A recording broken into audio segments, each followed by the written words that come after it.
bit late because as I knelt on one knee, I realised that I had a white t-shirt on, so I was a bit camouflaged into the wall. So t-shirt change. Still gives us 3 and a bit minutes for some headlines. If you have any, got any headlines, Miss Perry? Welcome, catch-uppers, and all ye on the after show, the after party, just after the movement snack. Chris, what are you saying? Anything to tell me?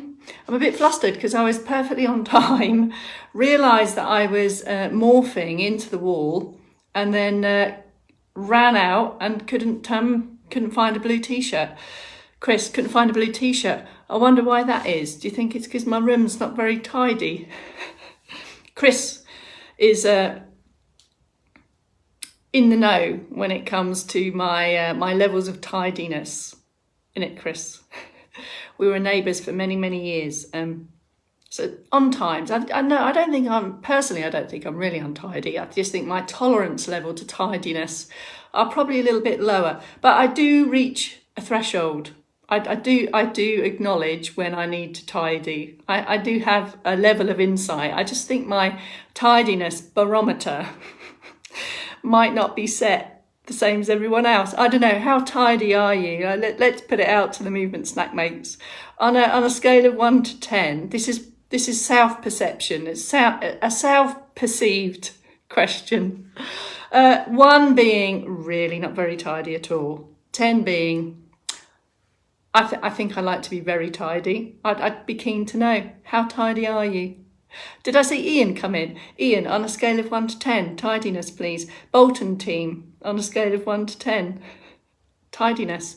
And Chris, I've got to say to you, tidy, because you're Welsh. Gillian with a G, how tidy are you? Tidy. You're all tidy in Wales, aren't you? Tidy. Oh, crikey, where is this going? Indeed, Margaret Wood. It's not so flash here in Havant either. Miserable, overcast, but we shall thank you, Ian. Ian's in at a 7. I think I'm just a bit under a 7. I'd put myself at a 5, but others would probably tell me I'm a 1. Yeah, I'm back. I'm back at Townley Towers. It's not a tower, actually, it's a bungalow, so it's far from a tower. Anyway, what have I got for you today? Shall I just get in the zone? Shall I just get on with what I'm doing? I've got 5 things. Tidy on the outside, drawers and cupboards, terrible. Tidy on the outside, not tidy on the inside, Margaret. Like the sound of that. Yeah, I don't tidy my drawers. No, there's nothing in there in any particular order, actually. I'm guessing my mum isn't watching this because she would definitely be commenting if she was. Brightening up in York. Oh, well, I think it might be brightening up here, actually. I don't know if you remember, I kind of instigated a mosaic project. Been working this morning on stuff, but I've tasked my dad to do a little bit of levelling on the base level of the mosaic project. And I'll probably pop out later to progress that. Anyway, for now, let me tell you what's going to go on. No accessories today. I'm going accessory free, but as you can see, I'm at the wall. Do like a wall. Now you can, of course, replace that wall, not physically. I'm not saying knock your walls down in your house. Replace that with a sturdy, fixed bit of furniture. Hello, Pat. Welcome in. Come on in. Gillian with a G, what are you agreeing with? Oh, the drawer thing. Yes. I started a bit of a conversation about tidiness, everyone, on a scale of 1 to 10. How tidy are you? On my scale, of course, that would be an untidiness scale, as opposed to a tidy scale. Right, come on. Anyway, there's the wall, so I'm going to be using the wall today. Walls are great. They're universal because of their height. But you may be beside a fixed external support, heavy piece of furniture. The main thing is it's not going to move. So let's do a 3, 2, 1. Good afternoon, Beck Stanley from Later Life Training. 5 additional movements that you might want to crowbar into your day. I'm still reading your comments. I need to get on with this. And I go back after. Hello, Christine. Hello, CK. Right, I've got Some shoulders and arms, some trunk, always in there. Some knee bendies or jockey lifts or sit to stands, always in there. And we're coming up to 1st of July, so we've got an extra movement snack coming on the 1st, remember, calendar, new month. We've got some high reach, low reach, and some wrist loading, walking hands for wrists. But first, circulation boost. Here we go. Gloria, great to have you and brilliant. I'm going to go back round and catch up with you in a bit. Okay, right, let's do it.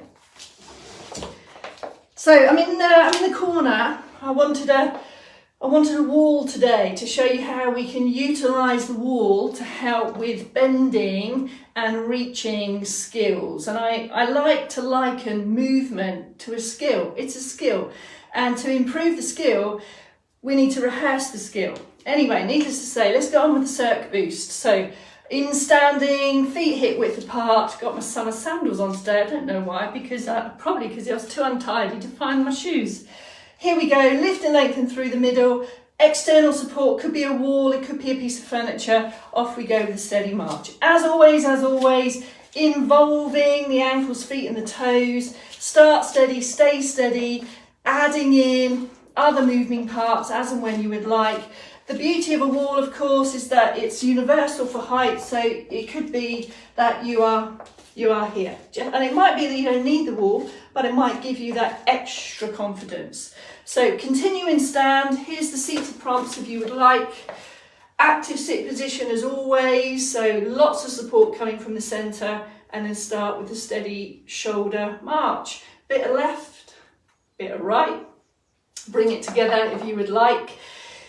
If you have intention to come up onto your feet at some point, lift and shift. This hip walk forward is a skill. It's a skill to be able to transfer in and out of seats and lower levels. So rehearse that at every single opportunity. Feet come back a little bit for the seated march, look, and we're pushing the knees steadily upwards.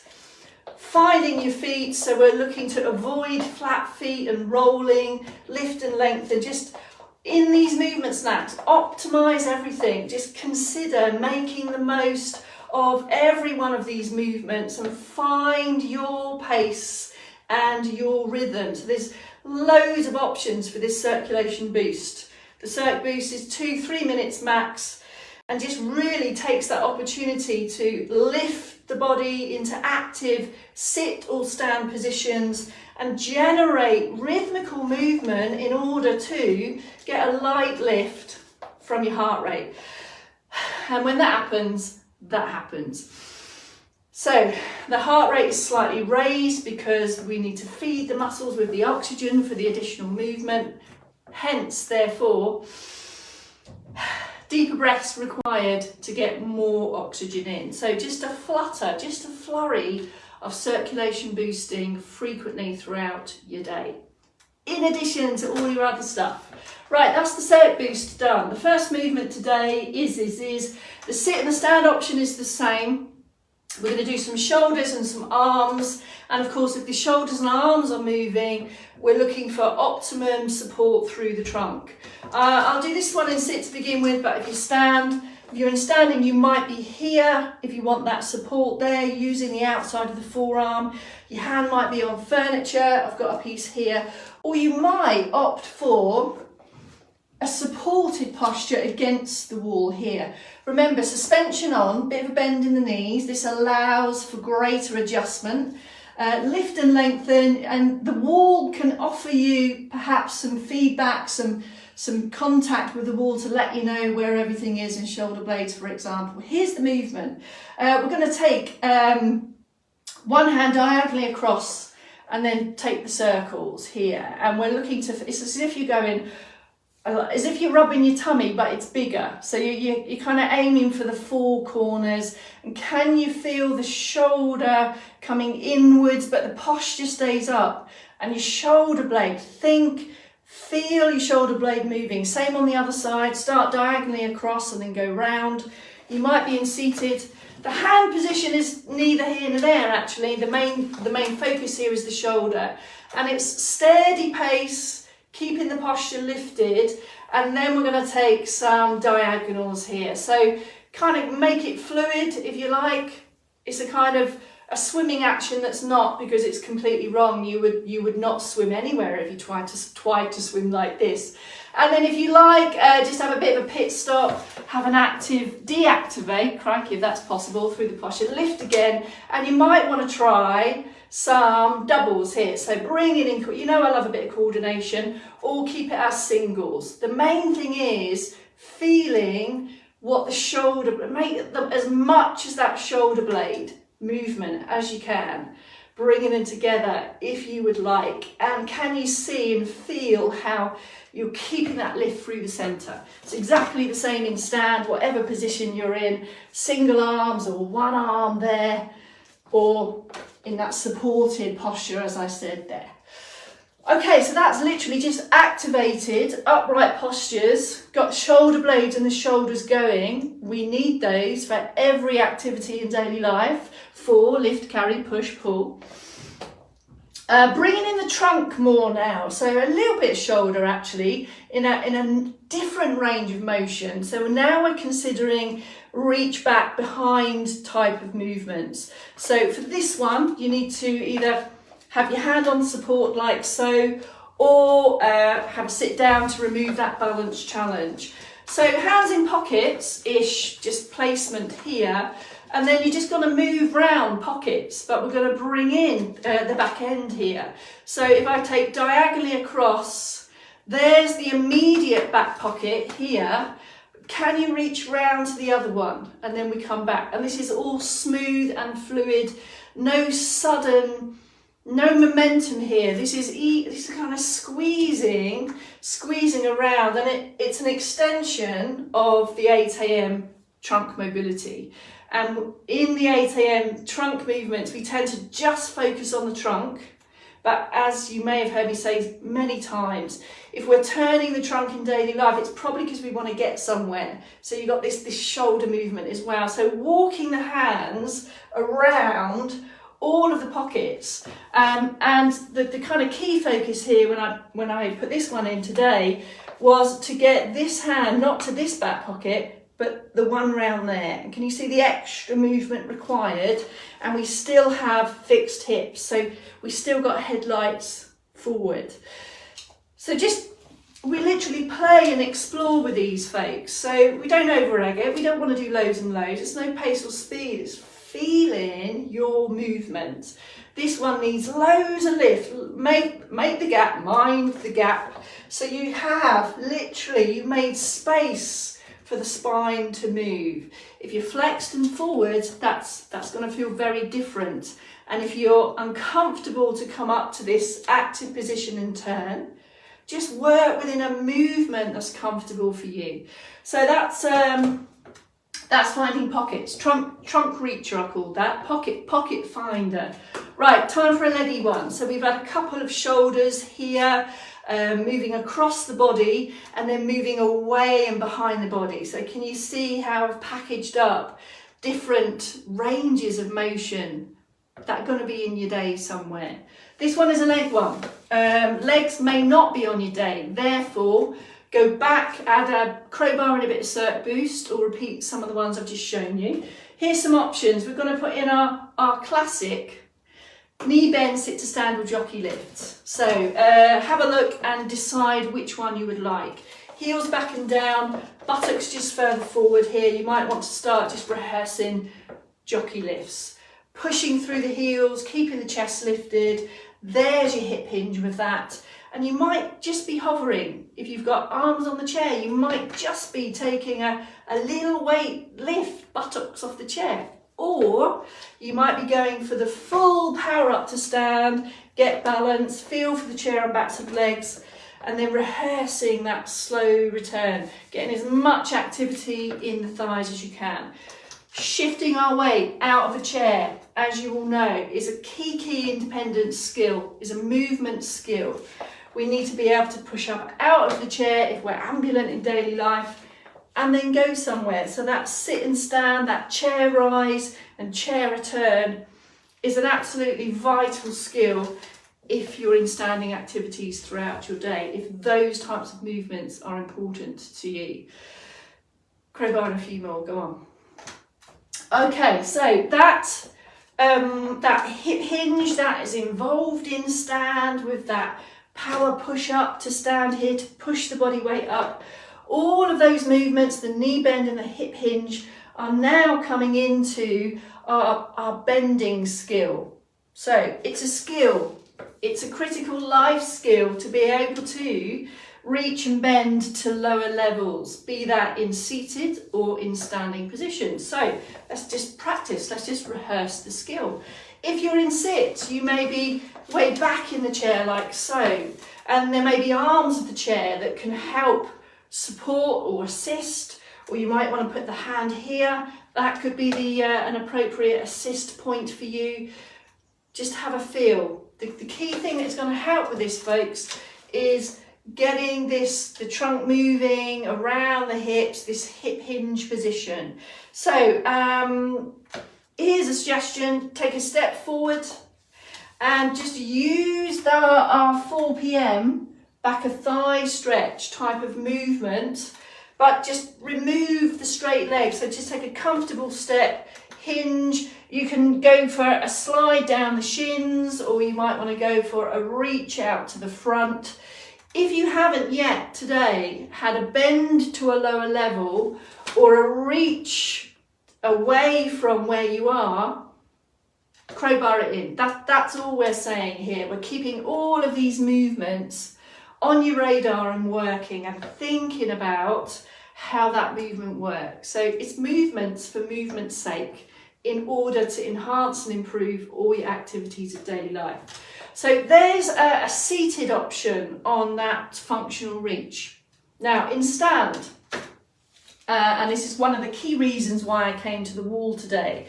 Remember, it's not a wall, it could be a fixed, heavy piece of furniture that isn't going to move.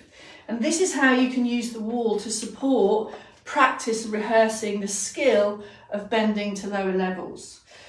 Using the outside of the arm on your kind of reliable, if you like, as close to the wall as you can, with the arm touching, nothing else touching. It could if you needed it to. And then we can use the arm, we can take our knee bend, and then we can rehearse the reach like so, or you can reach down to lower levels. Now this is a big skill, a big movement skill, and lots going on. So over time, just rehearse the knee bend element. You could take the slide down. Remember, this arm's coming with me. It's here, it's here, it's here. And it could be that over time, you can switch that hand, get a fingertip touch to the floor, and then you can use the wall to assist you to come back up. So we've got the legs, we've got the knee bend, we've got the hip hinge, we've got the wall for support. There's another option, folks. You could use the wall to take some of that load. So with the feet slightly further forwards, now you can rehearse your hip hinge here. There, you've got some effort going on in the legs, but no movement through the knees, and the wall is supporting the weight because we're leaning back onto it. So you could rehearse your reaching activities here, and you can still start to creep down here, fingertip touch the floor, and then walking them back up. So it's finding how, if this external piece of furniture can support and give you the confidence to rehearse bending. The other option is to also use the chair. So as you return to sit, you can put in a sneaky fingertip to floor just before your buttocks touch.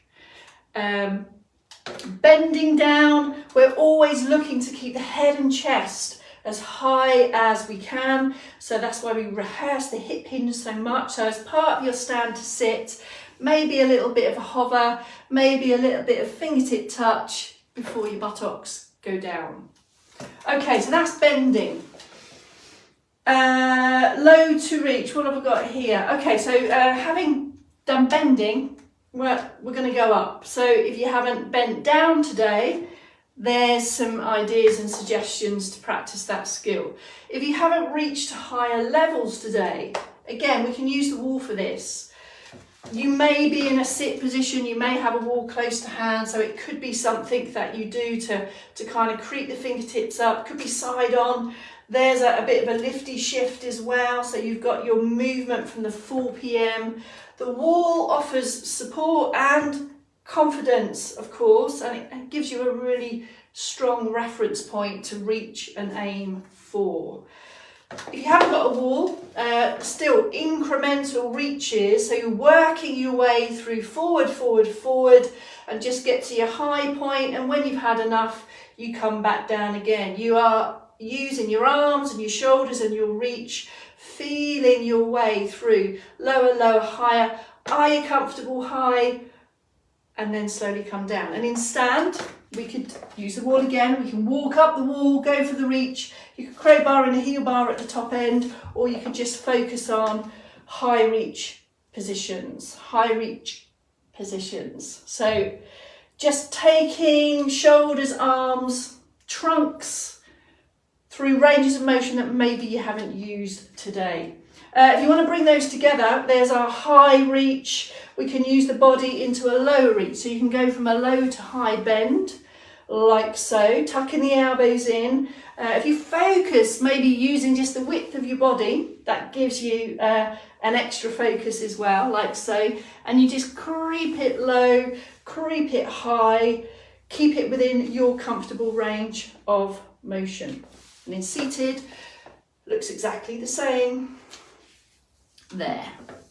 All about the hip hinge, all about the body positioning, trying to improve and enhance these movements to make everyday activities of living easier. All right, I've got one more for you. Walking hands for wrists. It's another wall one, appreciative of the fact, depending on the colour of you need to wash your hands first and you might need to wear some gloves. It could work on something like a fridge, a surface that is wipeable. Now this next one can work on walls, or it can also work on tables, on surfaces or in front of you. And my reasoning for this one is again up to work on hand extension and load through the wrist. So in a seated position, very simply, this is walking and loading hands and wrists. But of course, I run out of leg, and this is where the table can come in useful. So with a table here, if you're in seated, you can have a little bit of a shift and you can walk out through the table, so you're getting some extra reach in there and pushing back, or it can work on the wall here. Get your balance at floor end, and you can add a little bit of push and change, and you're looking for lots of different diagonal changes, and you can start to add just a little bit of give in the hand. So you're starting to control and gradually add load to the wrist there. And maintaining strong wrists and protecting wrists is obviously critical for all of our activities of living. And if you'd like to crowbar in a few wall presses while you're here, that could work also there. So some of those. This can again work in a standing position from a table as well. So you could walk around the table in standing in this type of activity. Controlled load through the wrist, which also means you're getting controlled load through the shoulders. 4, pushing activities, mobilising in bed, pushing up from the floor, pushing things in daily life, and obviously that firm wrist position is important for all grip and carry. I think that's it. So there's kind of lots of options, and it's really about maybe considering what ranges of motion, what tasks are you either don't do so often for whatever reason. There might be some that you're avoiding for whatever reason. There might be some that you do, but maybe infrequently, and you just find them tough. So have a think about that movement, that task, and I'm almost certain there will be something in that one today that can contribute to, over time, helping make that feel a bit easier. And that's what movement snacks are about. We really look at movement in daily life, pull it into context, or push it into context, and go, yeah, have a go at this.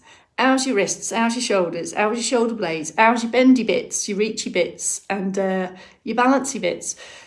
Well done, Gloria. Thank you for the comment indeed. And it's great to see you back. Really, really great to see you back.